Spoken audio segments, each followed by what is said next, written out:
Hello, everyone. Welcome to Talk Together. Thank you for joining us for an evening of talking about Dungeons and Dragons. Other TTRPGs are available. Thank you for joining us for an evening. This is Sam. Hello, Sam. Hello. Hello, Sam. Interviewing you about stuff. It's going to be fun, isn't it? Yeah, It's great. We've not been. It's only just started talking. It's wonderful. I'm not out of words, I promise. Sam and I have been chatting for about 2 hours about everything under the sun. So we've got to find more things to talk about now, Sam. That is our goal here. And we'll use some dice to help us do that. With dice, Sam. We're going to use dice to help us find more. Who would have thought? I know.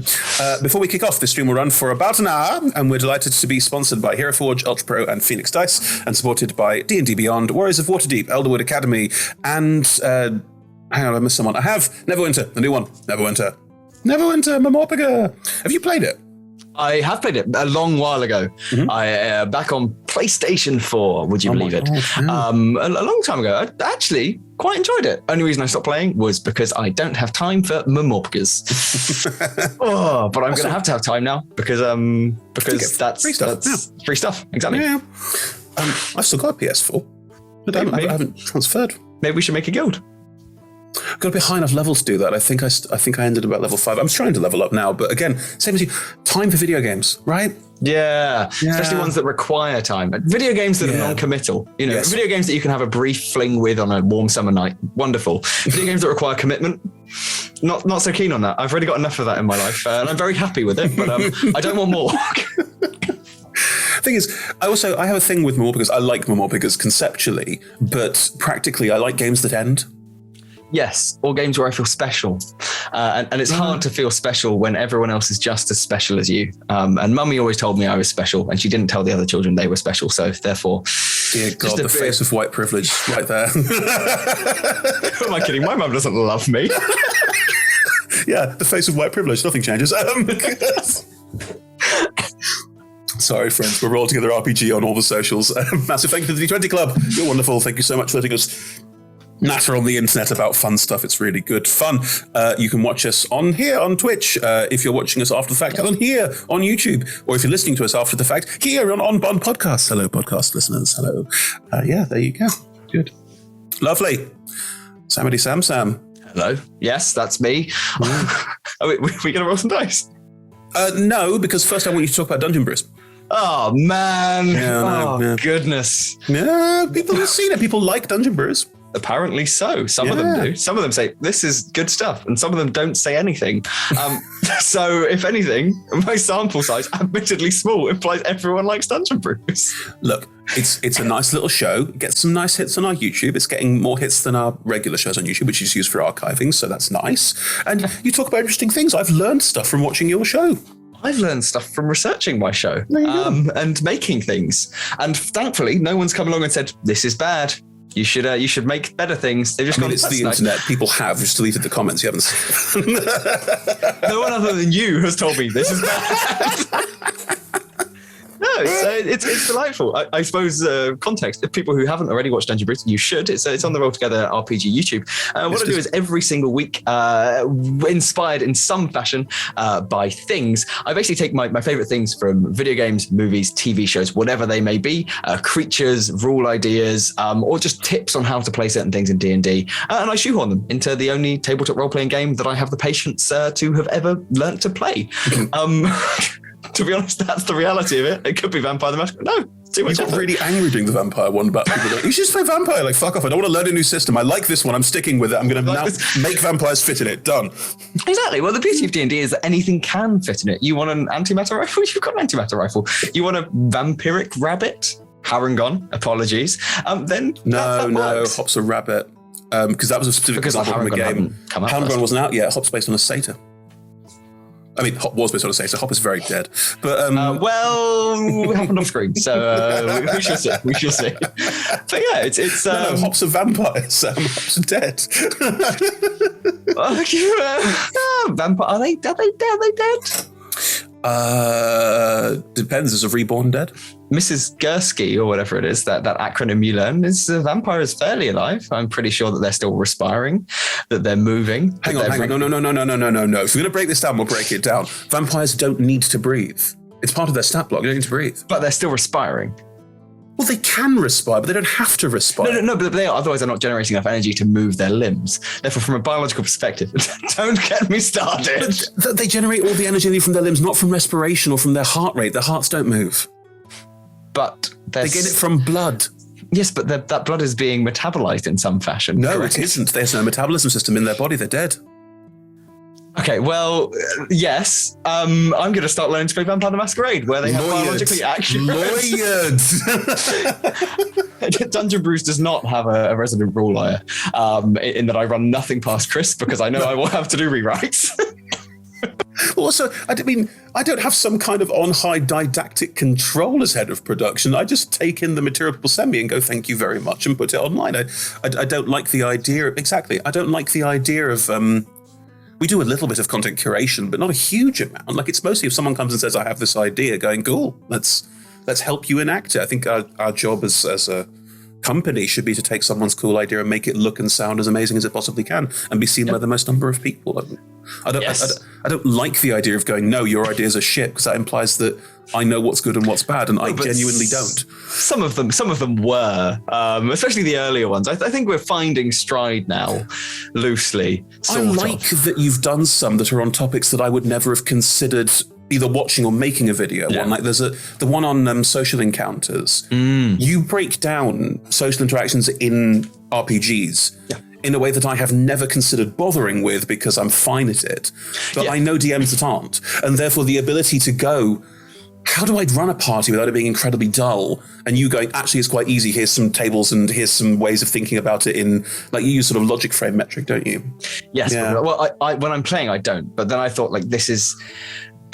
when I'm playing, I make it up as I go along, because that's where I sit most comfortably. And I think it facilitates the most sort of chaos and comedy. And normally when I'm running a home game, that's how I do it. But when I was sitting there, I was like, well, in my head, yes, I have people, you have disposition or whatever. The people are like, I like you, I dislike you, whatever. We might scale up if you fail some checks. Like a barely read dusty page of the DMG. Yeah, sure. Yeah, exactly. I've never used it. I didn't even realize it was a rule until I was looking up at some things. But then I was like, well, but the reality is, I think a more important thing is, like, not everyone has information, right? And when I'm playing, I'm like, oh, these people are unimportant, but they might help direct you to someone who is important. And therefore, actually, as important as disposition is like a knowledge matrix. So then you can make a 3x3 matrix, because you're a mathematician, and you can pocket people into each of these slots and go like, all of these things lead to the most important square, hopefully. And yeah, it was. I sort of sat there and was like, this is how I play. But I've never written it out, and actually ended up being like this. If I was to make a social encounter, and I was like, bugger, I need this to be good, rather than this can just waddle its way through a pool of feces and hopefully get to the other side unscathed without tetanus, then I agree. It's something that I hadn't really thought of until I was watching Bridgerton. I was like, I want to run a gala. How am I going to do that? Like... Okay, this is the thing, right? Totally get there are some DMs out there who DM on the principle of boards, battle maps, and they're good at that side of things. And some DMs who are really good at the roleplay side of things, who go, how would I, that many characters and that much going on, how would I possibly plan for it and make it work out? I love those kind of encounter sets where you go, you're in a room full of people, you don't know anybody, you can point over there, there's some random people, what would you like to do? Because then whatever the player says, you can either decide to yes and anything they say and go, yup, there's someone over here who is, and then let your brain do all the fun work last minute, which is always fun. Oh, yeah. Or you can no-but them, and no-but is always good. Is there a punch bowl? No, but there is a drinks fountain. And suddenly you are adding more into an idea that you go, we can do better than this, and building up all of that into a really fun encounter without huge effort. But I totally understand that is because my background is theatre and improv and performance. So of course it's about finding those pieces together. Whereas people who don't have that, it's about going, how can I plan this in a way that is effective? I think I saw the first 10 seconds of it. I haven't actually watched the whole video, so I'm not going to make any assumptions. Ginny, your own video? No, a different video. No, I saw that video too many times. Oh, Ginny's new one about how not to DM. About how not to DM and I've this not whole watched thing. It yet. Oh, so the general premise is the hot take that's like, oh, don't over prepare. The best advice I ever got as a DM, don't over prepare. Sure. And she's saying that's a bad take, which I think to some extent, interesting. If you want to put on a guaranteed good show, you probably should have done some form of preparation, because you you're more likely to do well if you have an idea in your head. But I think it's wrong. It's wrong to suggest that doing meticulous preparation, it just means that your players are going to have unless they're doing exactly what you want, they're either going to feel railroaded or you're just going to feel frustrated that you spent 4 hours designing something that no one accessed. I think there's a difference in preparation, as in I'm preparing the adventure, and preparation as in I'm preparing the world they live in. I think there's a world of difference between those two things. Bit of a slip of the tongue there, but there we go. Because if you ever prep an adventure, like if they go down the door on the left, there is this. If they go down the door on the right, there is this. Unless you're using maps and it matters, it doesn't matter. You can just go, oh, they go down the door on the left or right. There's this. I decided it was there ages ago, and you just opened the right door. I've quoted this one before, but there's a lovely old Dragon magazine comic where it's a DM getting very excited about behind the left door is this awesome trap, and behind the right door is nothing. They go for the right door. He just puts the trap behind it. And all of the energy and excitement goes out of him because I can put it anywhere I want. Wow, I can literally do anything. There's no meaning to this at all. I am a god. Exactly. That's the reality, right? If you take out, if you take out that element of it, and there is such a thing as over-preparing the run. There is over-preparing the details of every little thing that's in every single room. I agree with that. But knowing every single important NPC and what they sound like and how they engage with each other, knowing... for example, I'm going to use one that isn't my DMing and isn't your DMing, I think that's better. In Shadowfell, because we were both in it. Yeah. I have no idea what Liz prepped, and I don't want to presume. But if it was me prepping the Gala at the end of that show, where we were going in with a very specific mission to stop this person from stop Lady Babington from doing awful stuff, there was an NPC there that she really wanted, she at the time, they wanted to really introduce, which was Alkis, which had a lot of backstory stuff for two of the player characters. They had these lovely details of the ballroom, there was a vampiric tree that we literally glossed over and never touched on. There were all these lovely little details of what was around the room. And then it was just which encounters happened next. From my perspective, me DMing that sounds about like what I would have done. Here's some fun little details if you want to explore them. Here's an NPC that I want you to interact with, and I think your backstories mean you almost certainly will. Here's the villain and her evil contraption, and you're probably going to fight her. Everything else, I'm pretty sure we'll munge through and have a great time working out how you're going to deal with this, because whatever you bring me, I will almost certainly yes and. And that means we'll build ourselves up into levels of silliness, because it just will happen that way. I'm pretty sure, but I don't want to presume, that your can I eat food? No, I'm a skeleton. It keeps pouring through me. Became yes anded into a way comes over and says, there's food for ghosts. And then that became a whole thing. Exactly. But there were ideas deposited. And that's the thing. It's I agree that you need to have some idea of the feel for what's going on. And that's why you need to do preparation. But there were ideas dotted there that we could play with. There was food. Of course, I was I can't eat food. I'm going to do it because I'm an idiot and I want to try and fit in. And then there was something that happened there. Alkis was there, and there was who knows what else could have happened there. Frankly, we might have derailed that a little bit. Rebecca rolled in that 20 and everything is proceeded as normal because it's Rebecca. Because Rebecca is amazing. But magic fake creature that Rebecca is. Just literally some kind of dryad, but that's really it. And I agree, and it's quite similar to your style, and it's what I prefer to do is go, here are some ideas. If you touch them, we will do more with it and make it up as we go along. And here are some but if you don't touch it, I don't care, because I'll frankly probably just recycle some element of it at a later date. I've got this amazing puzzle. Well, I'll just keep that. And if they end up in a situation where we need a puzzle, puzzles. Absolutely hate puzzles. I hate playing puzzles. I hate DMing puzzles. I hate DMing puzzles outside. When I mean puzzle, I don't mean mix around these symbols. My first is in Canoe, but not in Canary.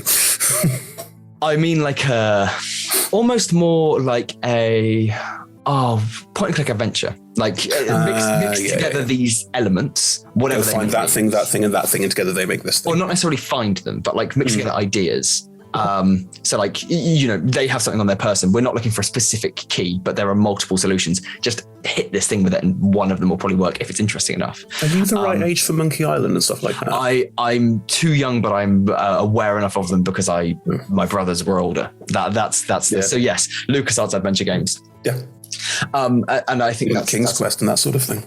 I have never played King's Quest before. I mean, like I did, but the pixels, you could see the pixels moving like it was old school. You typed in what you wanted the hero to do. But there's charm in that. The first thing I did after, I started playing D&D at university, formally playing D&D at university, and then COVID, mess. But I then decided to learn Python over the summer. I was like, why am I learning Python? Because I want to make a choose your own adventure game. So like the first thing I did, because I couldn't play D&D with anyone else, I want to play D&D with myself.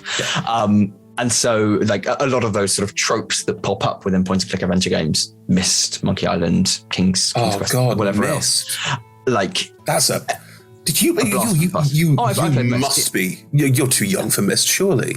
I played a lot when I was a kid. So like basically, yes, I was slightly too young for Myst, but my brother played Myst, and therefore we had the discs and I wanted to play Myst because my brother played it and he was cool. My dad played Myst, and my dad is not a gamer by any stretch, but he was told by a friend that you don't care about all that other nonsense, but this is a kind of game that you would enjoy. It's very cerebral. So it was very much it's articulate, clever puzzling through still imagery almost. That's very interesting. I mean, that was really cool. I remember enjoying that with him a lot. Yeah, well, because there were about 4 of them by the end. So I had no. Anything after Myst 1 is mental. Myst 1 has a cohesive storyline that makes sense, that is actually really quite gripping and quite sad and quite fascinating. Myst 2, it got really weird really quickly. Yeah. Then it went downhill from there. Like I love those.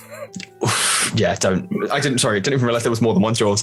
A bit like Halloween, although Halloween is now on its 3rd iteration of Halloween. It went, the problem is Halloween 1, Halloween 2, and then like Halloween, and then Halloween 2, and then Halloween. Really, really far, but it is worth saying. I think it is worth saying that Halloween, Freddy, Nightmare on Elm Street, that is Freddy, a lot of them, they do go through it's what the hell is going on, but then quite a few of them peak. And then they reboot, and then it's okay, they do the same thing, and then they reboot again. It's just... I don't think I've ever enjoyed a horror movie more than the utterly terrible, Jason in Space? Jason X? I have not even heard of this. Okay, so the Jason, the monster, the guy in the hockey mask, he's cryogenically frozen for reasons, at which point the Earth is destroyed for reasons, and he's brought up into a spaceship. And then he terrorizes and hunts people down in the spaceship. So it's basically like Alien, but it's Jason. Stupid. No, it's not even scary. Like, it's just dumb. And it's really funny dumb. Yeah. Like, someone gets thrown onto a massive screw and just spins round as they go down it, being slowly impaled. It's just terrible. And Jason gets all, like, teched up because he falls into a thing that gives him super tech powers, and it's just so stupid. But it's really good fun. Yeah, I think there's janky charm, right? I'm now thinking there's an android in it. There's like a robot person in it, and she obviously just at one point goes, "Oh, there's a horrible, strange, otherworldly being that cannot die here. Cool. I'm going to shoot 1,000 guns at it." And for a good 10-minute scene, she shoots 1,000 guns at it, and he can't defend himself. He doesn't have any weaponry apart from machete. So he just stands there getting shot through repeated walls, losing limbs. And at the end of it, she goes, "I have now killed him," and walks away. And then he gets sort of reset. But it is 10 minutes of endless, and nothing happens apart from Jason slowly getting more and more decrepified. It's hilarious. Was the director of this a 7-year-old boy in my school playground? Because that's what I'm feeling. If it was McGee, probably. I have a soft spot for crappy horror movies. I do. I have a really big soft spot for horror movies that, there's more franchise material here to dig through. There really isn't. There is no law. Like I've realized playing Dead by Daylight. This is an aside before I touch back on a conclusion to what we were saying. Got very into Dead by Daylight over lockdown with it's a brilliant game. But like you realize that they have all of these characters drawn in from various franchises, and like they've got the lore written out, and you're like, oh, this is like 4 lines long. And that's it. And somehow they dragged 10 films out of this and they're still going. They're like, oh, this like Scream. It's Scream where, oh, Ghostface is just this like basically nom de plume that all of these people who want to kill people use. It's like, well, cool. That's not really the whole point of the Ghostface mask. The whole point of the Ghostface mask is that anyone can put it on. That's the whole point of the movie. I mean, the first one is genuinely the idea that anyone could be behind the mask, and the second it becomes the meta self-referential thing that Scream then became. This whole, it's a movie about scary movies. Yeah. Which is why Scary Movie happened as well, bizarrely. So it all ties in together. Scary Movie is a movie about a movie that was about scary. That's not anyway. But back momentarily, the whole mist thing. That's how like encounters. I generally think of them like there are multiple parts which you can piece together, and lots of them can fit in for one another. And frankly, there's lots of different ways to unlock the door in the room, and that's kind of a trope that I guess I picked up from a lot of these point and click games. Because most point-and-click games have that slightly frustrating tendency to go, there is only one way to solve the problem. You have to backtrack. And it's arcane. And it's not obvious at all. Like, I'm thinking of the Monkey Island, go and get the inflatable skin so you can bounce onto the roof, kind of like, oh, for God's sake, like no one's going to think of that. Whereas Myst, if I recall correctly, there were multiple solutions to every problem. Exactly. Yeah. Which is that's so any encounter, social, whatever. I like to think of it like, frankly, but preparing enough that there's enough ways people can go within the bounds that I've drawn, but also that the bounds can be expanded, and then we can manufacture new solutions based on whatever wacky skullduggery someone is into. But it was nonetheless, I think, an interesting exercise to sit down and go, actually, how do I do this? And like, what do I do? Point and click. I don't know. Wouldn't know where to stop. Oh, no, I mean like for the video. These are like the 5 rules, and actually these are the ways I play, even though I haven't written them I see, we're back to that point. Okay, cool. Yeah. Anyway, we can move on now. I follow your thought process, thank you. Good ramble though, well done, Sam. I can fill time for monkeys. I was just thinking, since, I mean, we'll roll dice at some point, but this is good conversation. That mismentality of there are many ways to crack an egg, there are many ways to get around this issue. I like the thought of applying that to combat, because more and more, I like D&D combat. I do like a good, I like a game where it's like a good 2-hour combat. I know sometimes it gets a bit like, oh, roll the dice and it's get repetitive, but I do like the strategy and the tactics of it, and I can watch that for a while. Yeah. But I also like a combat where there are solutions to the combat that aren't just kill everyone in the room. And if that could be a way to integrate social a bit better into combat, or as I tend to do, like ways to remove yourself or remove the enemy so they can come back later, is always good too, because D&D is very hard for repeat villains. I love repeat villains in storytelling, but D&D is very hard for that because you just kill them. You encounter them, and if they try and get away, you say no, and then you kill them. Unless you go for that Shadow of Mordor thing where you think you've killed them and they come back with a bag on their head, or like they've stitched a dog to their anus. Somehow they've survived. I never played Shadow of Mordor. Don't know if I'm selling it, but they died in a fire and now they're still alive, but a little bit. Is Shadow of Mordor the one where you can ride the sort of wargs from the second movie? Yeah, and they can climb walls, and they're just utter badasses. And why would you ever not ride one? Yeah. Oh, yeah. Exactly. It's honestly an amazing playground. But I guess that's the only way you revive them, is that they didn't really die because you left before they did their death saving throws. In the lava, slowly sinking. Roll, please. But to be fair, you don't sink in lava. You land on the surface and then you burn to death. Yes, and sizzle, and you skitter around. Because the water turns into steam immediately, and you sit on the Leidenfrost effect kicks in. What was it, Leidenfrost? Is that what it's called? Leidenfrost effect. That's where the steam traps in. Yeah, but I think it's an interesting thing though, like multiple social solutions. Back to, I guess, Liz quickly in Shadowfell, like where this is amazing. Someone describing a Leidenfrost effect on a body as it hits lava is like, that's awful. Like, no, have them sink and do the horrible movie thing. No, the pieces of their body start skittering over the surface of the lava as they superheated as they scream. That's awful. I love it, but it's awful. I guess it was a bit like Harmony in Shadowfell, like disappearing and trying to save people, like having a subsidiary element to any encounter, a combat encounter or whatever. That, like, maybe you don't want to murder this person. Like perhaps murder is not always the solution. I had a really not big issue, but an issue in podcast I used to run, Live Laugh Lovecraft, where one of our players was like, well, is the solution to someone doing genocide to kill them? No. And it's like, well, maybe not. Like, maybe more murder doesn't solve murder. And then I guess, then how do you then go into combat with that individual and deal with that individual? Because like just beating them up is like, it's what happens in movies. But well, that's the thing. Let's not pretend. I mean, let's not pretend we've run a D&D channel. But let's not pretend that D&D is not heroic fiction. yes. It's not pretending to be real life. If it was real life, the response to 5 dragons have invaded our kingdom and are killing everybody is not go kill 5 dragons. It's why. Yeah. Do we want to work out what the problem is and see if we can analyze the issue and solve this issue, not just go and murder all of them and go, solved, and walk away like it was never an issue. Let's start a public inquiry into why there are 5 dragons flying around. And now another one. Sorry. But yeah, well, that's real life taken too far. But you see my point. Like, it's heroic fiction. Like, you're hunting down the baddie to give him a good do over and say, yeah, you've learned your lesson now, and walk away. Like, I understand that's the case. I don't think it's a bad thing to then add on top of that. Maybe you don't kill them. Maybe you knock them out and talk about it, or you try and work out the greater issue behind this scenario or why it happened. Because there's nothing wrong with a scenery chewing villain who's an absolute nasty piece of work who everyone needs to take out. That's fine. I love doing that. But give me some element of real life thinking. Because, like, I mean, I bring this up quite a lot. I'm German. The idea of, well, let's go back in time and murder baby Hitler.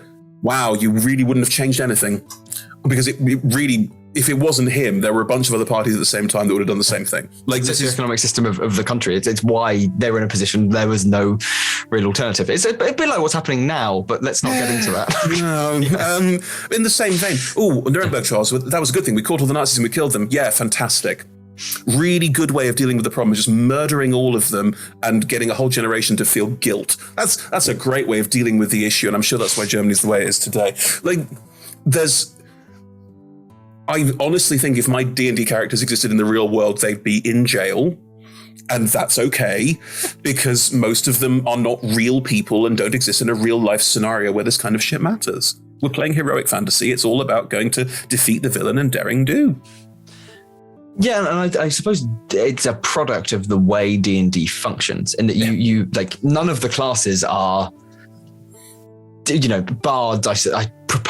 Bards or warlocks are designed for talking. They have high charisma, but none of them have feats that are necessarily inbuilt around ending combat. Ending combat. It's the end to combat is I do more damage and then I end combat faster. Exactly. And the reality is most people probably don't want to go and spend their time going around art museums and discussing with NPCs about the woes of the world and then dealing with some political intrigue. I would love to, but there's not an inbuilt system for that. Well, there is. There is. I mean, I know it sounds very reductive, but whenever someone has this conversation with me where they go, but there's this RPG that has all these great rules around non-combative encounters. You go, sure, D&D has that. It's a D20 system and it's based on skill checks. It's reductive, but any system out of that's trying to break down casual conversation into D20 rolls or D10 rolls or whatever is going to be reductive. Yeah, in the end, it's about what you roll and it's about how you perform it and it's about who you play with. Like, you and I yesterday recorded a thing for Monday? No, Week Monday, which I'm sure people have talked about online. Just in case we're not haven't announced it, I'm just going to keep it under our hats for now. Yep. But I don't know if you noticed, the first half an hour of that, despite it being what it is, we didn't roll a single dice. We just role-played and chatted and in character worked out all the issues. There were 2 points where it could have been dice rolls, and I as a DM went, there's no dice roll necessary here. Neither of you are trying to win one over on the other. It's just about role-play and storytelling. And I find it very freeing to go, there's no dice required for this. There's no need for a roll. This is performance, and it's all fine. It's that, like, is there... If you want something to happen, don't introduce dice rolls. Like, that's kind of the crux of it. And if you want something not to happen, introduce dice rolls. That's the point. Exactly. It needs to be a failable encounter. It needs to be a failable situation, not a winnable situation. Yeah. But I think the issue is with social problems that there's no non-statistical means to resolve a problem. So, in combat, there are multiple actions you can take to try and deal with the issue. Whereas the reality is in a social situation, you have probably 4 skills that you can use: deception, persuasion, performance, and insight, really. That's pretty much it. There's no like, oh, you could cast magic, but there's no. So yeah, like you say, it's then hard to have any end that isn't, I am the mighty hero that's reached level 20 and now I can smite the gods. But is that necessarily a bad thing? If you really wanted to play politics, you could go into politics and achieve nothing. The thing is, we both live in the UK right now. That's a fair assessment. I think I've played in D&D games where it has been very low numbers of dice rolls and where the story has been more complex than just there's a baddie, go and fight them. Yeah. The tougher thing is more that you need to make sure that everyone's doing that. Because if even one person is there to defeat the villain and save the day, suddenly there's cognitive dissonance and suddenly it's messy. As a group, if you all go, it's going to be a rules-light game where it's all about skill checks. So play classes where you can bump up your skill checks. You can get the things you want to be good at to be really good at. Lots of uses of the passive, so we're not constantly rolling all the time.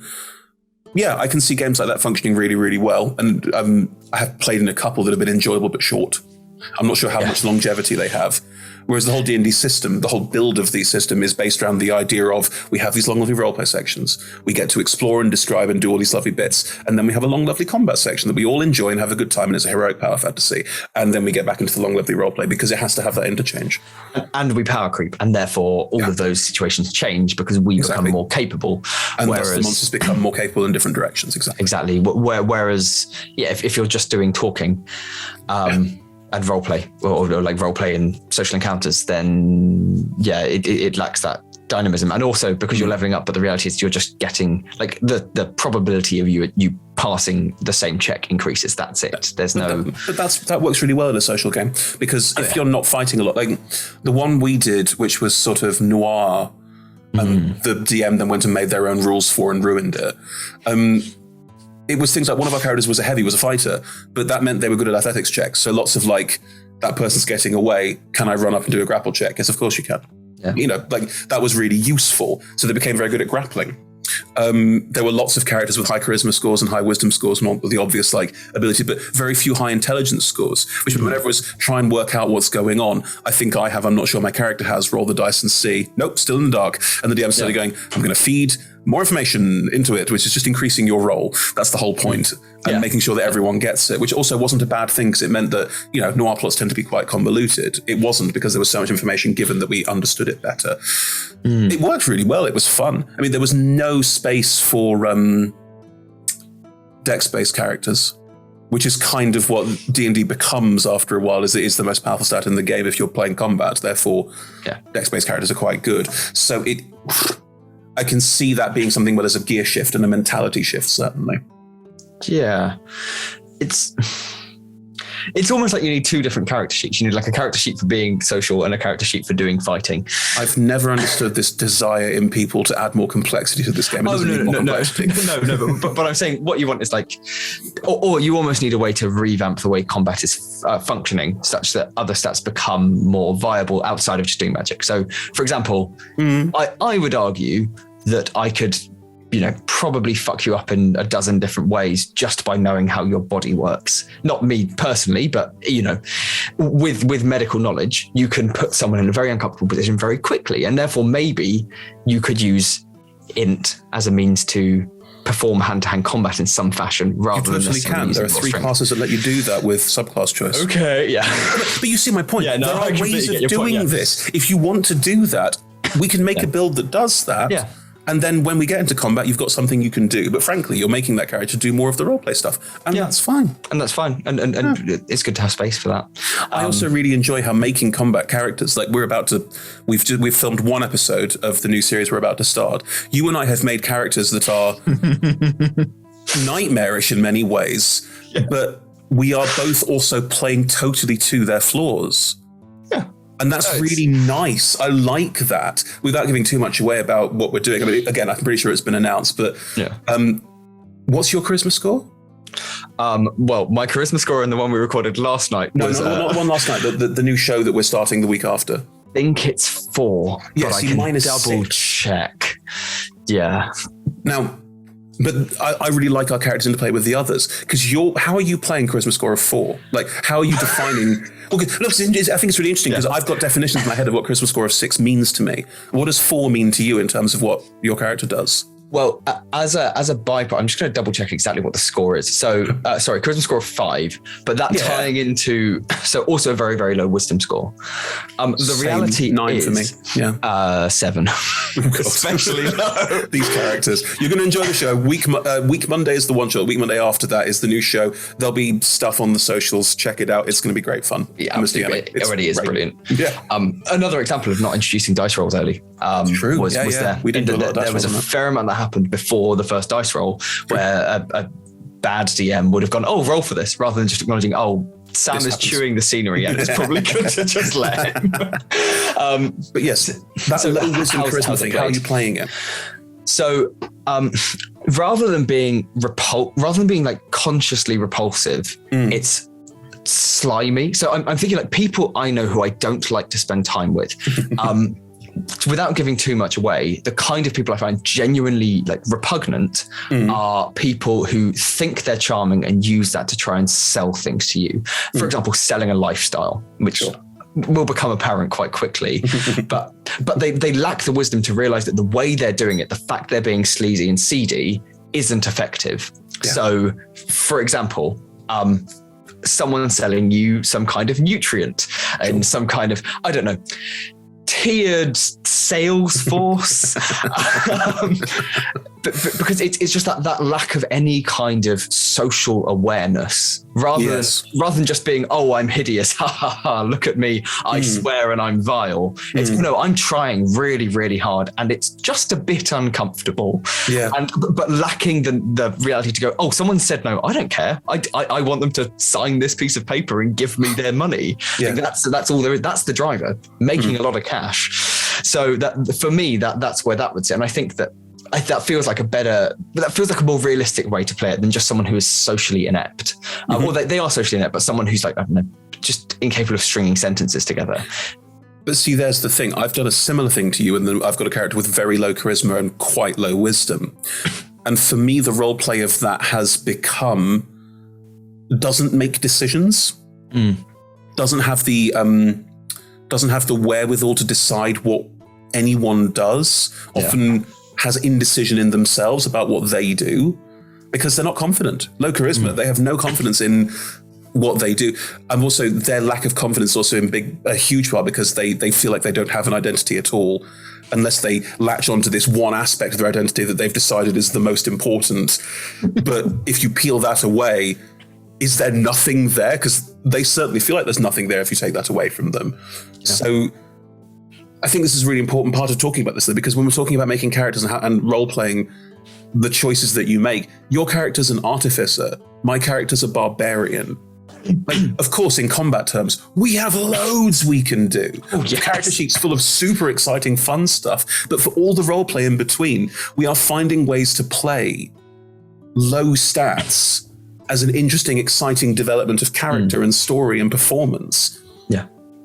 I don't necessarily want a character sheet where someone goes, "Oh, well, my character's really good at fighting, so I can't do roleplay." You can. Yeah. You need to learn to find ways to roleplay ineffectively. Like, I'm going to use an example that I really like, which is Grog. Grog Strongjaw is a great character and always has been an absolutely great character because Grog is stupid, really, really stupid, but genuinely caring and likable and upbeat and exuberant and excited about life. Yeah. So whenever one of his friends goes, "We're going to do that, we're going to do something," he'll go, "Yeah, we should do that." And then someone goes, "Oh, we should do this," and said, "We should do that instead." And you've created everyone's cheerleader, which is great in a party full of huge personalities, which Critical Role always has been, that you have one character there whose job is to just be everyone's cheerleader. Yeah. And that's a really great use of playing super low intelligence and quite low charisma. I don't think you need to have skills. All you need to have is hints about how to play the character. And like, I didn't get to use any of my cool barbarian ability. I think I used one in the first recording. At one point. That was it. But that's it. And I didn't care. I was having so much fun playing someone who was quite repressed and quite sad, but also a lot of garrulous character and a lot of story to tell. And isn't it great? We're all together, lads. Isn't it great, lads? Like it's that. And that's a great fun thing to play. A character I played a while ago, she's a princess and sees herself as such, but also has huge problems with authority because of it, and is therefore quite arrogant and quite up themselves. And whenever someone in the party did something they didn't like, would go, "You're doing it wrong. It's not how you're supposed to do it." And that was really interesting to play as well. Yeah. I think it depends on the party. So one thing that I'm particularly cautious of, particularly in this game, DM by Emma, is that my social skills are very, very poor. And resultantly, if I get into a position where I'm rolling for anything, it's inevitable that we'll probably fail. Yeah. But to me, that's not an issue, because that's the character would play. They'd get in that position and then try to bluff their way out of it and probably not necessarily manage. Yeah. But you have to be in a party of people who are willing to go, okay, well, yes, I'm the best at charisma rolls and the best at deception, but unfortunately I'm spending time with this person who has decided that they should be doing this even though they shouldn't. And that can be a hard pill to swallow, because you're basically saying we're not going to be successful at this because we have someone in our party who is so unfortunately repugnant but thankfully good at hitting things that we keep them around. But this is about optimization again. It's about how you want to play a game. Like, I have no problem with optimized games, optimized parties. I think it's fun. It's fun to play an optimized game. But I don't think we need to somehow pack in more social skills into D&D and like, we need to have special social skill roles. But actually, it doesn't matter whether you're playing ability or inability. As long as you've got the notes that the sheets give you to play what is you're playing, you're just role-playing at that point. Like, which is how I'd rather spend my Friday evening, to be honest. Yeah, exactly. And when it comes down to it, like, I think what makes that particular party, and without going into too much detail about it, because it's a new stream and there's all sorts of lovely things to discover, what makes it work is that none of us are going for that super optimized, we're going to be awesome. We're all going for, this is a lot of fun, and we're all basically chucklefucks bouncing our way through this, and it'll work out. It just works perfectly, because that's exactly what it is. Yeah, it's exactly what it is. And it's also kind of the, I don't mean MO, it's kind of the, that's what we were given. Yeah. M gave us, you're a bunch of chucklefucks bouncing around the place where the game is set. So we all made chucklefucks. Where could you bounce around? That's the real question. Where could you possibly be bouncing around? Some must bounce better than others. But M basically said, make some chucklefucks, and we did. Yeah. But different flavors of chucklefuck. And I think that's, you need to, I think social encounters don't work when you have people who want to win. And I think combat you have to want to win, because the reality is you have to do enough damage, otherwise you die. Yep. Social encounters, realistically, you don't have to win, because there'll always be an outcome, however unpleasant or pleasant that might be. It's true. But you have to be with people who are willing to do that, like who don't want to go, oh, well, I've got the highest deception and therefore I should be the one that goes to the front and I'm the face of the party. Where it's like, the reality is a lot of people who are actually quite charming might not necessarily have the confidence to be the face of the party. It's true. Actually, people who are the kind of person who wants to be doing all the talking often aren't the ones I want to be talking to. Or the ones who do the talking and the encounter. Yeah. The ones who are good at it just go, done. Yeah. Which you don't necessarily want to do as a person, let alone as a character in a story. Yeah. I suppose it's down to whether you want to win. And heroic fantasy lends itself to the idea of winning. You want to win. So therefore it kind of changes the tone of those scenes, because they're not about winning. Yeah. What are your thoughts on losing? So I have in a D&D context? In a D&D context. Players can't lose in D&D. It's not a thing. Well, what is loss? So this is something I've tried exploring a couple of times. So once in the podcast, which was like, effectively, you're a hero, you're amazing, and you can do these great things, but like, you cannot save the world because you cannot be everywhere all the time, all at once, or whatever it is. Everything everywhere all at once. So like, the reality is, you can try and save these people, but in doing so, you've let a bunch of other people die, and that's horrible because you're only like level 2. Maybe if you were level 20, it'd be, which I guess is this like. So the idea there is the big bad evil guy is not necessarily a guy. It is an institution, and it's an institution which has a lot of power, and you as 4 people can't do anything about that. I've then tried an alternative more recently in a home game, because I don't have time to record my own stuff, which is there's this village, people have been going missing, children generally, and then these corpses have been being found desiccated and strung up. It's quite unpleasant, but like very standard Gothic horror. Yeah. and like body horror. And so they're out trying to find out what creature is doing this. And then they find out later that, the creature that's doing this is doing it in order to basically maintain its strength such that it can deal with the other nasty things that are going to try and kill people in the village. What is it to kill a few children a year when you're saving dozens of people? And it's like, well, you're choosing to win, you're choosing to lose or lose, basically. And I think that there's actually an element of like maybe knocking the players down a bit at first. If you're playing a longer campaign, actually adds more meaning than just like, you're winning and you win this combat encounter and you win this social encounter. And more fun has come from like losing and acknowledging we might need to lose this in order to try and resolve this problem neatly.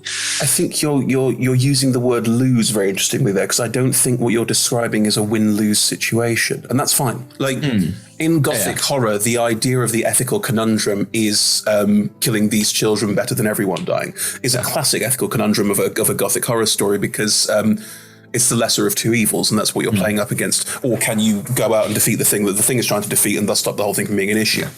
I wouldn't describe any of that as losing, because let's take your story as a contextual example. Yeah. There's a thing, it's killing kids that are being nobly and willfully sacrificed to it so it can defend the city against a greater evil. Yeah. To my mind, the adventurer's job is to try and deal with this, find out about that, and then go and fight that. Because if they stop that, that stops this, and so on. Yes. Yeah. Because that's the purpose of stuff. But for me, there is no loss in that storytelling. Because what are the encounters? There's a survival exploration encounter, finding the bodies. There's their first encounter with the creature itself. Does it defend itself from them? Is it fighting them to the death? No, so the situation was they get to the town. It's a little bit weird. They then go out, they find this cult that they're assuming is responsible, and then realize, actually, this cult has effectively been hired to clean up the woods and remove the bodies, but haven't been doing a very good job at it. Turns out the alderman of the village settlement is a higher vampire and has been feeding off the children in order to deal with other vampires which are trying to kill him predominantly. So, were there any combat encounters in any of that storytelling? I don't think there are. So the cult ended up being a combat encounter. There were a bunch of blood wraiths because they were they were cleaning up all these bodies and they were using them for magic. Right. The combat encounter to some extent with this higher vampire, but they're like level 3. So inevitably that ended very quickly when one of them, like they were like, we're going to fight this thing. And well, no, you're not. You can try, but. That is a combat encounter where did they lose? Did they all die? They chose not to fight it. So after like one turn, they put down their arms. And they were like, this isn't going to work. But that's not a loss. No. To lose in D&D is effectively that all of the player characters are dead. Yeah. I mean, there are encounters where one player character dies and they still manage to pull through it. It's counted as a loss, and I understand that. Yeah. Or one player character dies and everyone decides to retreat. For me, a loss in D&D doesn't really make any sense because the encounter doesn't really build around that base structure. To make an encounter powerful enough that the players are ineffective is extremely difficult in D&D because players have a number of different ways to not die that monsters do not have. So it's very hard to just kill players. And also, I don't really see the point of TPKing. It's the end of the story. It's like, yes, you can find new players or new characters, but it's the end of the story. Like someone else might come in and try and clean up, but that's not. I don't understand how it happens. And I don't mean as in, someone put in a high CR monster and it killed them all. No, I don't understand how that happened, because if you put in a high CR monster and your players are fighting it and they're doing nothing to it and it has murdered one of the players, they're probably going to run away. Yeah. And if they don't run away, if you've trapped them in a situation where they can't run away, or they're like, we'll probably make it through, or it does one big breath weapon attack and kills them all in one go. It's just extremely bad planning. Yeah. Like, I can't really see how that happens. Like, I don't understand. And also, you are the god of this world because you are running it. If you don't like it, don't make it happen. Deus Ex Machina it if you have to. Like, there's plenty of solutions to. Also, monsters tend to. I'm a big one for this. If the creature has a low intelligence score, they don't make the most intelligent choices in combat. I've always believed that to be a very important part of the game, because it should feel different to fight a very intelligent, high-powered archwizard who knows everything about everything and a lumbering thing with an intelligence score of 3. That should feel different. Yeah. They should have different ways of approaching combat, where this one is a straight line, directional arrow, always doing the same thing over and over again because it's all it knows and all it understands. And if you do something to distract it, it will get distracted because it has no idea what context there is for anything else. Whereas the Archwizard, you should never be in combat with them. They're too smart for that. They should know full well to like, oh, you're going to get in combat with me. Cool, here's contingency A. There's A through G, by the way. It's going to take a while. Yeah. And it's like, oh, worst case scenario, well, they'll probably cast a spell to get out of there if you get to the point where you're going to kill them. Like, exactly. the reality is they will have a contingency because they're not in it. My best recommendation, my best recommendation is just to think. My second best recommendation is to read The Enemies Know What They're Doing. Yeah. Because really good book. Yeah. It's a really good book, but it just provides just some ideas that like all creatures don't behave the same. It's The Monsters Know What They're Doing. The Monsters Know What They're Doing. If you're looking for it on ISBN. That's the one. Shows how long it's been.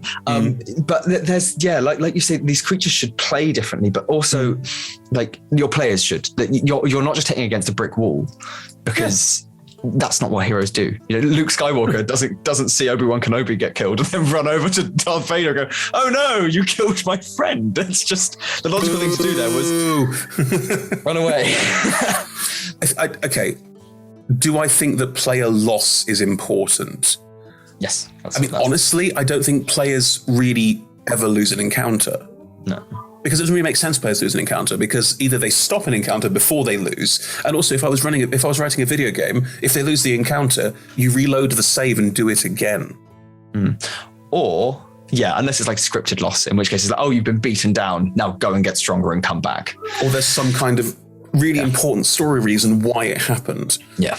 There are versions of all of these things that tie into that make sense for that are part of that.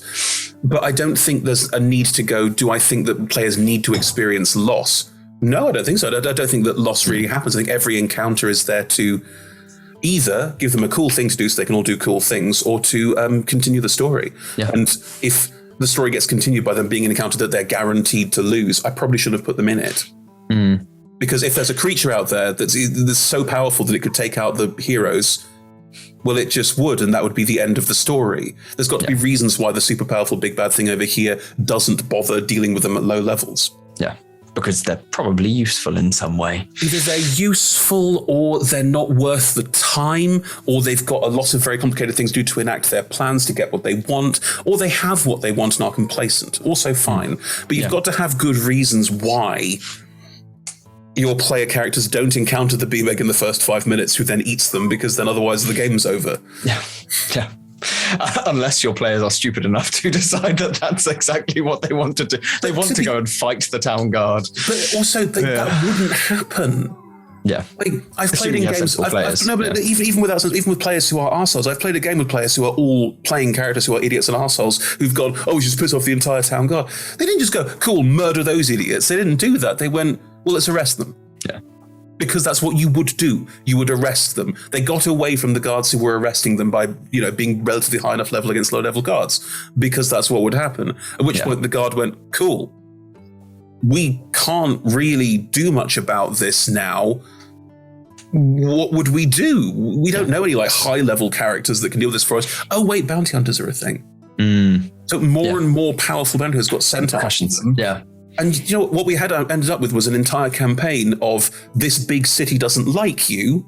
You escaped the town guard at a point when you could have been doing all the fun stuff that was designed for you inside the town, but you chose not to. That's totally fine. So you're now off in the wilderness. I'm sending higher and higher level bounty hunters after you while you go and find other plot arcs to explore.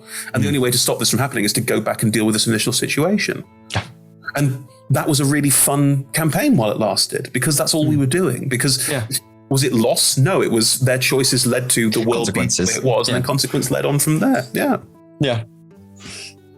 Yeah, I can't entirely remember. Winning, that was it. It was about winning social encounters. That was it. I don't think winning and losing is useful context for D&D, but also B, I don't think losing ever happens. I don't think you can lose an encounter, if you see what I mean, because I think every encounter, either you are winning it or it happens and then you learn stuff from it and you move on. I guess that harks back to the Ginny thing, which is that you prepare and therefore your players either succeed in this thing you've prepared or they fail at it, and that's then when the losing issue comes in, and that's why I'm not failing the skill check. Yeah, that's kind of that's what I mean by losing a social encounter. Like you failed to achieve what you set out to do. Now we've all experienced, and I'm certainly guilty of this. Roll a dice to continue the story. None of you passed the check. I will continue the story anyway. Like we've all done it. It's a classic sign of not poor DMing, but simple thinking DMing. No, naivety is a good word. Yeah. There is the way I like to conceive of these things now is when you ask people for a role, you're looking for the ones who don't make it. You're looking for the failed role, because you can assume fairly that if something needs to happen for your story to continue, it happens, the story continues. If there's a role required, don't require it, just let it happen so the story can continue. Oh, but what's the role for then? The role is to see whether some of the party don't understand what's going on, or some of the party don't see the thing they need to see, or don't engage with the thing they need to engage with, because then the people who do can go and do that and can have their high role rewarded. Those with the low role don't get punished. It's just status quo for them. So it's not about losing so much as it's about working out who doesn't see the thing, who doesn't get involved in the thing. Which I suppose is almost like the insignificance of your characters in a world that is like the story is happening to your characters. Oftentimes, yes. Yeah, and therefore, like as much as it doesn't necessarily lean into heroic fantasy or the power fantasy of you being the most important, the chosen one, the whatever, you know. The chosen one's path is often entirely defined. Yeah. This is, there is entirely that. And let's not get into the story of 1,000 heroes. That's part of the principle of it, you know. Yeah. But it's the whole not wanting people to roll is well, should they roll if this is like, you know, two people meeting and having a conversation is going to happen either way. And then, you reward the people who roll well and they might notice something different to what the other people notices. Yeah. If the base setting is success, i.e. this conversation is going to happen, and the role is to see who doesn't see the stuff up here, which is basically what we're talking about here. Yeah. Because if it's roll to make sure this happens, then that's a problem. If it's roll to see the better stuff, but this happens anyway, then the role is there to where loss is less about not seeing the thing and more about, well, those people did see the thing and therefore we can engage with it. Because that way no one loses and the whole thing doesn't get derailed by a player not seeing the gold coin on the floor they needed to do to blah, blah, blah, blah, blah. Yeah. The cutscene stuff, which is what it would be in a video game, or the close-up shot over someone's shoulder in a movie or whatever, you know. The stuff where they highlight the important bits because you need to know it. Well, I think that's important. I think most players want most players want the important bits highlighted. Yeah. We've all played Skyrim, Oblivion, other games of that ilk, where the tyranny of choice is awful. Do I go and do that? Do I go and do that? Which will I enjoy more?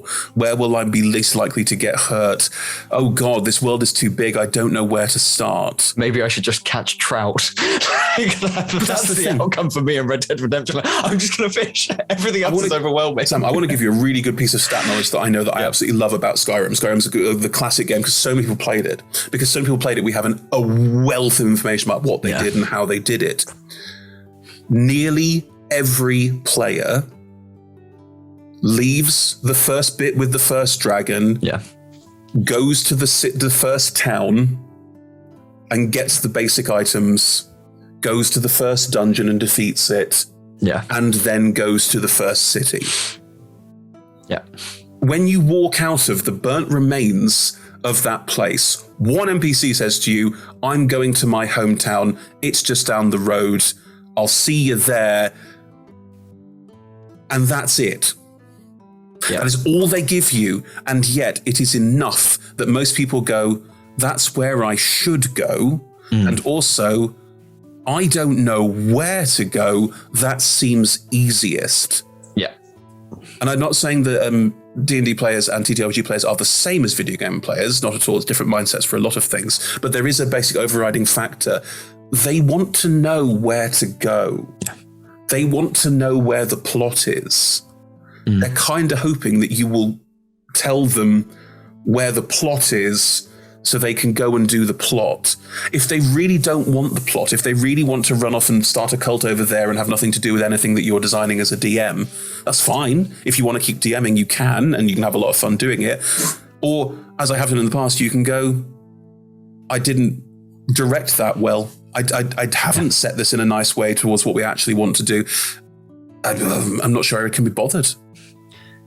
my first ever campaign I ran, exactly that happened. We got frankly, no, actually my favorite opening I've ever done. It was like amazing, so cinematic. Everyone's like, this is great. And then like they fall out of the into a cistern, and then they're outside, and it's like, okay, cool, well, we'll go to that village. And I gone, here, there's the civil war, and there's this happening. Nothing. Because I directed them wrong, and because they were interested in other stuff. So I was like, okay, tried 2 more sessions. I was like, I can't do this. I was like, what do they want? Oh, these are the things they enjoyed. They enjoyed, I can't remember what it's called, like Sloppy Willy or something. I can't remember what his name was. It was something Willy, whatever. Sure.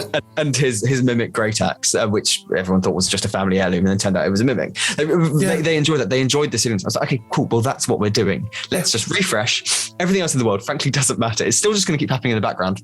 And they're going to go and they're going to save Wobbly Willy. That was his name. They're going to save his house or whatever it was. And that's cool. Well, we refreshed. And I think that was my first lesson was like this, which comes back to the over planning thing. It's like, make sure that everything you are bothering to prepare is either broad enough that whatever your players want to do fit into it, or is directable enough that you can make sure your players get there. Because otherwise, I mean, yeah, I can take this down even further for you, Sam. I can break this down even further for you, and it's so simple. A, session zeros, and B, talk to your players. Yeah, absolutely. You are not, and let's get rid of this image right away, you are not some mystical genius in a tower far away, creating your wonderful craft, and the players come and engage with it. Don't know why that was General Grievous, but it was. That's not what's happening here. No. There's this vision of the DM as this far-off mystical genius who makes stories and you all interact with them and it's amazing fun. No. If you want to DM good games, go to your players and say, what do you want? Yes. Or go to your players and say, here's what I want to do. Do you want to? And if they say no, don't go, they don't understand my craft. Go, do I want to make something for my friend Bill? Or do I want to just run this with the other 4 people who said yes? Yeah. Because that's what we're talking about here. Like, little look behind the curtain. Every single Roll Together show, every single one, we have a session 0. And in that session 0, the DM tells the players what they are planning on doing. Not story beats, not there's going to be this, and this. More, this is the tone I'm aiming for. Here's the thoughts I have about X, Y, Z. Does that sound interesting to you? Do you have a character idea that will fit into that? So when we start a stream, it's not, someone with a joke name over here and super serious McSerious face over here. Yeah, exactly. Because if we had that, it would make dissonant, and that's what home games often suffer from. This idea that I will turn up and the DM will have created this wonderful world that will suit me and what I like perfectly. But because I didn't tell them, I didn't feel there was any need to go and talk to them about it, or I as the DM didn't feel like I could go to my players and go, what do you want? Like, you want to talk about not being over-prepared? There's a really simple prep method that you can do in a minute, which is the players, you could ask them what they want. Polls. The best campaign I'm running or have ever run is this Gothic one, because I said, what do you want? I put down 10 genres. I said, react to the ones you like. We chose the one most people liked. A couple of people decided they didn't want to play in that. That was absolutely fine. We had a group of people who wanted to play a Gothic horror campaign with a couple of Lovecraftian elements. I was like, that's absolutely beautiful.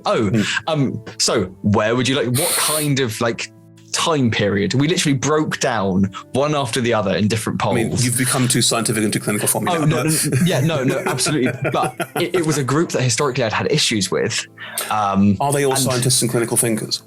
No, they're all just very, very awkward. So obviously I'm very outgoing, and I'll play any character. I'll fit any character into any setting because I like doing that, and I like the challenge of being someone new. They are like, I'm playing me. So therefore it just, we only broke it down I guess a couple of layers. It was like genre, kind of like time period, and roughly what kind of characters would you like to play in that setting. And then we had a proper session 0 and went on from there.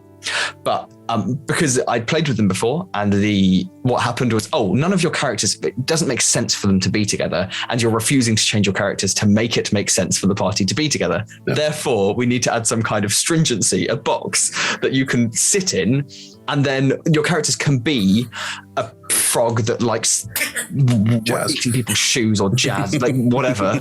And your character can be some badass bounty hunter, but it makes sense for them to be next to each other because they exist in this setting, and you've written them for that. Well, I mean, now we get to But again, talking about over-preparedness, there's a simple one. All the players have told you what they want to do. Most of them match up. You've got a setting for all of them. Yeah. And then they're like, oh, but what happens now? Now's where the fun begins. Now's where we go, are they all part of the same group of people who are do good at policing people all around the globe? Because then you've got, that's a structure you can run forever. It's super easy. Nice lots of TV shows have that. Do you want to go a bit weirder? Are they all in a cult? Like, you can do all sorts of fun stuff. At that point, you can go completely, all the creative juices that go into, I've got this fun idea. You get 1,000 more different inputs if I've got this fun idea, and here are the 5 people who exist in it. Because then you're not just going, what does my brain think about this cool idea? You're going, what does my brain think about this cool idea and Frog Who Eats Shoes? Like, how does that person fit into this? Honestly, I still don't have the exact answer, but I'm going to be honest, I've tried, and it's working. That's what matters. See, I would have a whole thing about, do they wear wooden shoes because leather is too tasty and they can't resist it? And too nutritious. And too nutritious as well, yes, of course. Like, you could play around with all sorts with that. A gritty bounty hunter, what are they hunting and why? It'll be on their character sheet. It was the frog. That was how that worked. And then, do your players want PvP or not? Blah, blah, blah. Again, just ask them. Just say, hey, are you okay with the fact that one of the party wants to kill one of the other party? Because someone will either go yes, or someone will go, I don't particularly like that type of play. And then you'll go, cool, one of you needs to adapt it. Like, that's good DMing. You talk about over-preparedness and DMing. Sure, if you're making a world of 1,000 different NPCs over there, there is no point to that. But if you're going, what are we doing? And you're getting all your players to agree on what you're doing together before you get started, it's going to be more fun for everybody. Yeah, I couldn't agree more. Yeah. And that's I think my biggest takeaway from all of my DMing mistakes. Oh God, I mean, the list of DM mistakes I've made is so long, and it's good that it's long because you learn from every single mistake that you make. I tell you what, playing for stream or playing for something structured, like 6 episodes, so much easier than dealing with normal people because everyone really, really wants to be there. That's the biggest difference. Like, everyone wants to be performing, as opposed to they're like, oh, someone's agreed to come because they want to spend time with their friends. Like, I don't really want you here, but I don't want to say that to you. You're right. There is a huge difference between organizing a stream and organizing a home game, because part of it is social contract and part of it is I'm playing because it's a group of friends I like playing with because I like spending time with that group of friends, or it might be, as it is for a lot of people, and I know this is fine, is I play D&D to have a drink with my friends. We are playing D&D while having a couple of beers, and that's great. It's absolutely chill. If that's what people want, that's totally fine. But then also part of your job as a DM is to go, let's not enforce a level of seriousness here that isn't present for all of you. Yeah. Because if you walk in as a DM going, I brought all my cosplay, and everyone around you is going, we're having beers and people are walking out to have a cigarette out the back door and missing bits of what's going on, there's a cognitive dissonance there that will never quite sit together. If everyone's there to sit glued to a webcam in a almost performance style set of I want to do this properly, then sure, you can go in with that kind of enthusiasm. But if you've got a room full of people who are basically having a party that you're also there at and kind of guiding, simple tropes, archetypes, spoofs on movies. So that's so easy. So easy. And it's such good fun. Everyone loves spoofs on movies because everyone loves the idea of being in their favorite movie. Yes, and making their favorite movie a mess, predominantly. That's it. That's totally. Yeah, and that works really, really well. That's great fun. Everyone loves it. Yeah, there's multiple kinds of D&D. There's like D&D, which is like performative and basically improv, and then there's D&D, which is mess with your mates, and that's actually some of the most charming. D&D that is combat maps and basically Warhammer, and that's fine too if that's what you want. I know people who play that and have a wonderful time. It's not. It's not. It's not my cup of tea, but each to their own poison. If someone really wants to play something where it's all about 5-foot increments, play Pathfinder. But like, that's actually the old Pathfinder. New Pathfinder doesn't have that as much anymore. I don't know about second edition, but apparently it's better than first. So I mean, okay, much like yourself, I got time. I think this idea of, to be fair, this comes down to another thing. This comes down to another thing that really grinds my gears. You know what really grinds my gears, Sam? I was going to say, you America, fuck you, but that's really not. I don't like videos that purport to give advice on DMing. And this is no slight on Ginny. Ginny's great. It's no slight on anyone who makes videos about giving information on DMing. I'm just going to cancel my next few videos. It is your prerogative. You are allowed to give advice if that's what you want to do, and that is fine. There is no way that any one piece of advice is universal. Mm-hmm. Literally no way. Ginny's responding to this idea that, don't over-prepare. Well, I really think I shouldn't be over-preparing. To which the answer isn't, you're right, they're wrong, or they're right, you're wrong. It's both are equally valid. Yeah. Okay. I'm really glad we took so much time to work out both are equally valid. Like, if both are already equally valid, why are you telling people? Because it's making them a couple of $100 in AdSense. Okay. Then in which case... Okay, then let's break that even further, Sam. I can say pretty categorically that everything we do is not really done with a financial tick point on it. Oh, everything we do, yes, but I think everything that other people are doing when it is their sole income source. No, I don't want to set people up as... I don't want to set us up as saying to other people as not either. I think that's fair. No. But there's a difference, I suppose, when you're... I'm not saying we're different or we're good, but I'm saying that they are having to pay the bills. And yes, you're paying your bills, but I'm not paying my bills by doing silly videos on the internet. I see. I can do whatever I want because my main income stream is research, and I get paid enough money each year to frankly do whatever the hell I want with my free time. Although, whereas for someone else, when it's their full-time job, like they have to hit boxes because they have to get in a certain number of views for sponsors. That's a really interesting point, isn't it? Because this is my full-time job. Mm-hmm. And yet I have zero interest in making a clickbaity video about DMing guides. I don't see the value because all I would be doing is making something that I wouldn't want to engage with. Yeah. But do you think that one element is that you have, or Roll Together has, wonderful sponsors who facilitate like doing the stuff that you enjoy? Absolutely. Whereas someone else having to sell a VPN on YouTube, rather than making like bespoke content for a game that is great, like Warriors of Waterdeep. Yeah. Basically, you can do the thing you enjoy there. Whereas like another random YouTuber, I don't know, I love dragons or whoever. It's like, don't say that. That'll be a real one. We'll just shout them out.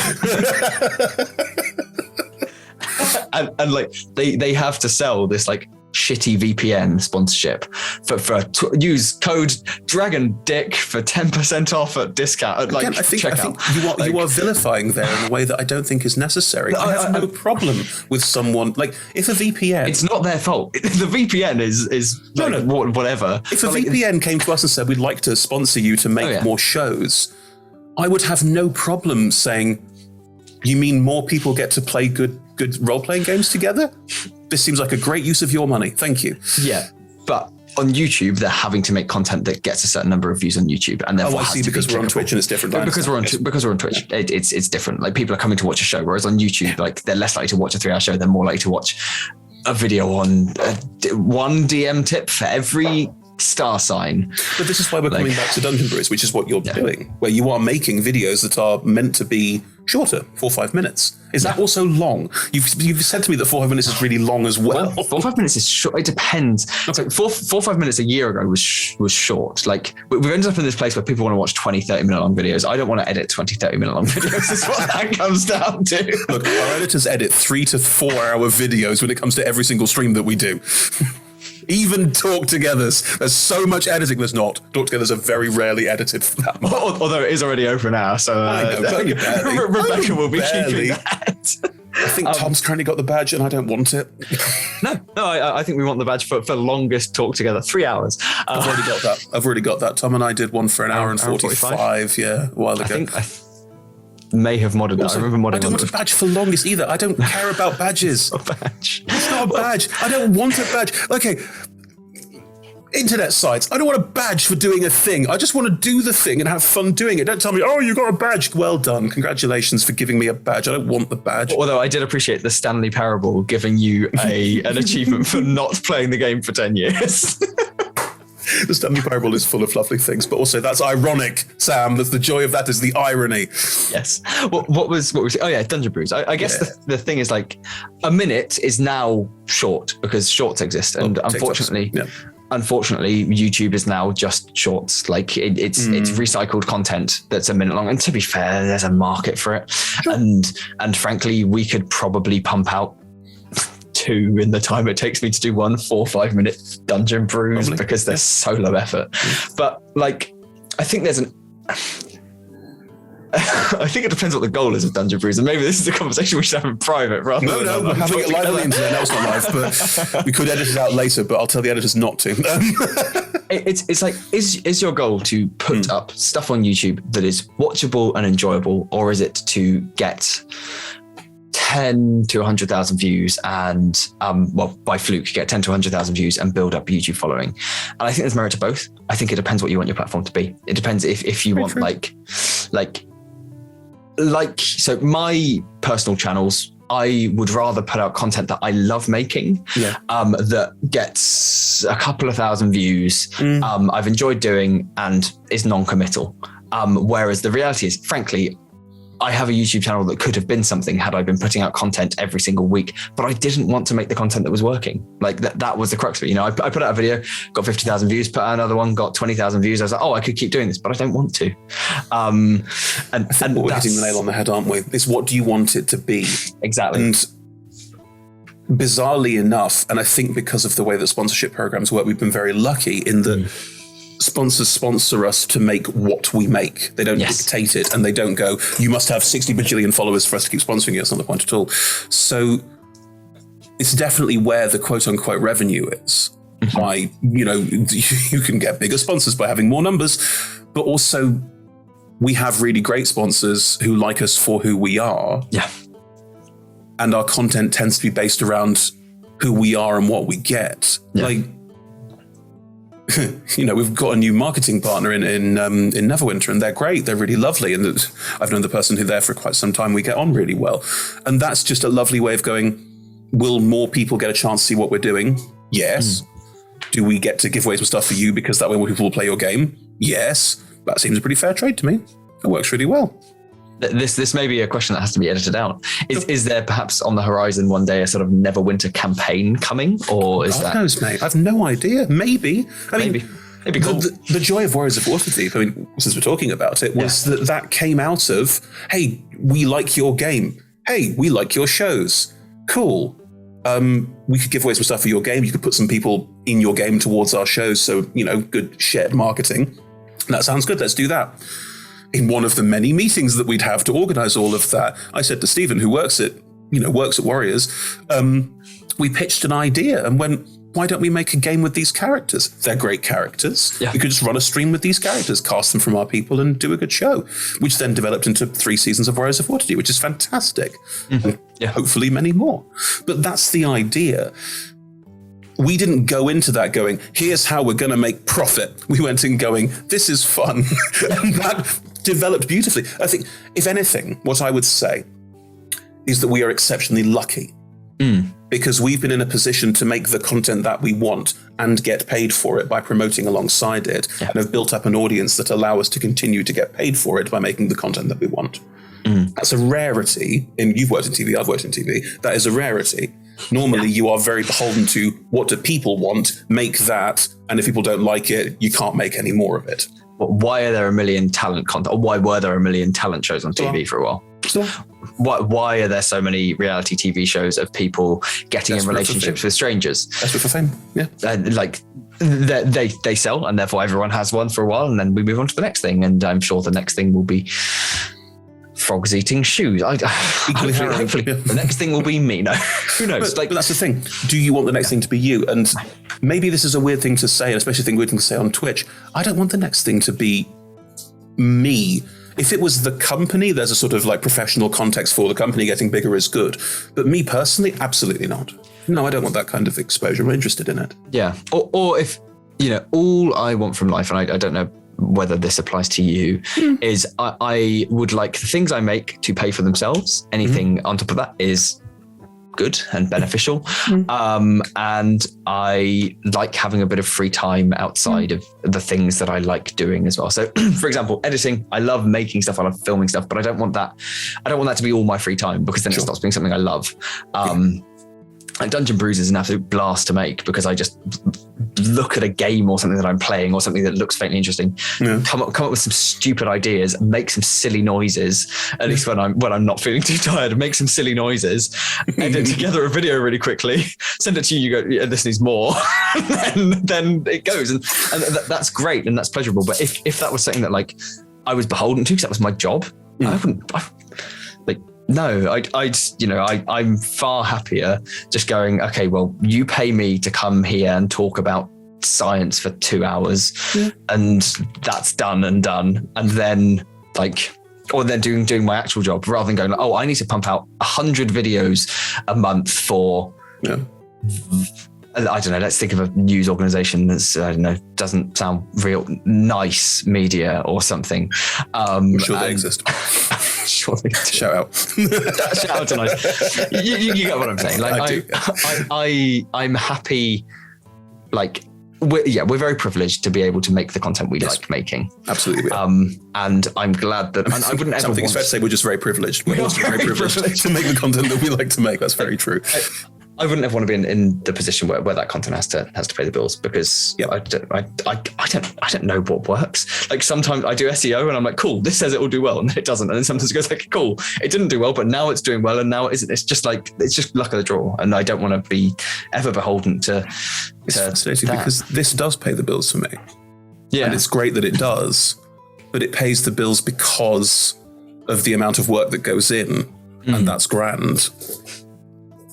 And I don't feel like I don't feel this drive to like, we must get bigger. More people must watch it. It'd be nice it's nice when more people engage with it because then more people get to talk about it and that's very pleasant for them and they talk to each other and that's really good. And I like that. Do I have any sort of grand scheme or goal for it? No. Also, it's not mine. I am one cog in what has become unexpectedly a very large company full of a lot of people with a lot of very scary sounding job titles. So there was a time when it was, me and another person just putting shows on Twitch, and then it became bigger and bigger and bigger and bigger. But I didn't go for that. There was a conversation on point about who's going to be in charge, who's going to be like running up and like doing all the big business things. I avoided all of that. Yeah. I don't want it. I want to make more shows and help more people make more shows and put more content on by more clever people. It's sustainable growth as opposed to like unsustainable growth where you're chasing trends and then eventually you fail to chase them anymore and then you disappear into obscurity. Because there's no more trends. Yeah. Yeah. Whereas like you're just making content that's enjoyable and therefore people watch it. Like that's it was a big sea change from the way things were in the company before this company. Yeah. Which is, some similar people, but there was some overlap at the beginning, but it's kind of separated out a bit more now. Where it was, we're trying to make things that will be popular.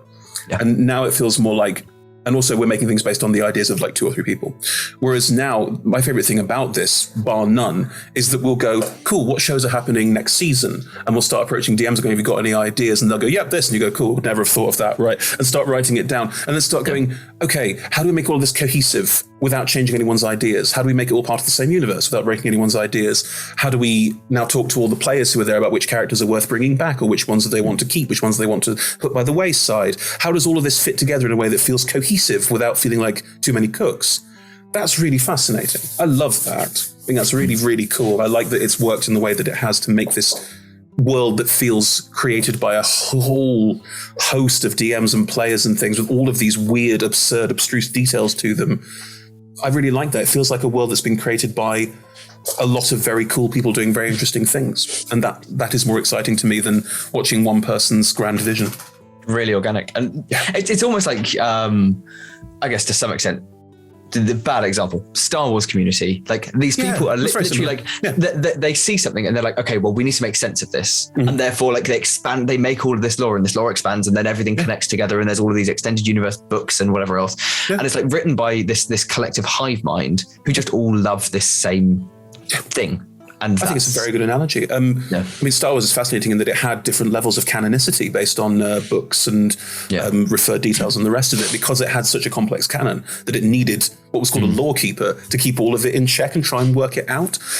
I think that's brilliant. The ability... Is that not just Troutworthy? Troutworthy is our lore keeper, very much so. I think so. Troutworthy runs the wiki for anyone who is wondering, and Troutworthy is brilliant.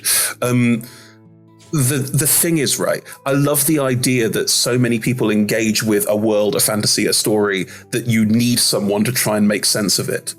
Yeah. Because the fact that there is someone there going, I need to make sure that that works with that, without breaking anything and without pretending that something is real that isn't, and going to the person and going, is that related to that? And they go, yeah, of course it's related to that. And you go, oh, great, we both love this thing and we both made this. Oh, and you can stop doing this. That's amazing. I love that. I think the wiki, and I think the amount of attention that players and fans have lavished onto the wiki is possibly one of my favorite things we've ever done. Because we didn't plan it. It happened organically from a group of people who are our fans making it for us. And then everyone going, this is such a cool resource, but also I can now look at everything we do from this grand outside perspective and, oh my God, look how interconnected everything is. That's amazing. I love that. And it's so useful as a player as well, because obviously I guess the first Busy Bees 2 was in November last year, maybe. I genuinely can't remember. It was at some point late last year, and I was coming to this with no knowledge whatsoever on anything, and then the wiki comes. I guess when Shadowfell had just started, we'd started recording it at the very least. March this year, I think. Yeah, so Shadowfell was March last. Jesus, no, was it not that long ago? It was this year. I think. January this year, so it's been around for what, 4 months? So we were in the process of recording Shadowfell. Don't think it started going out yet.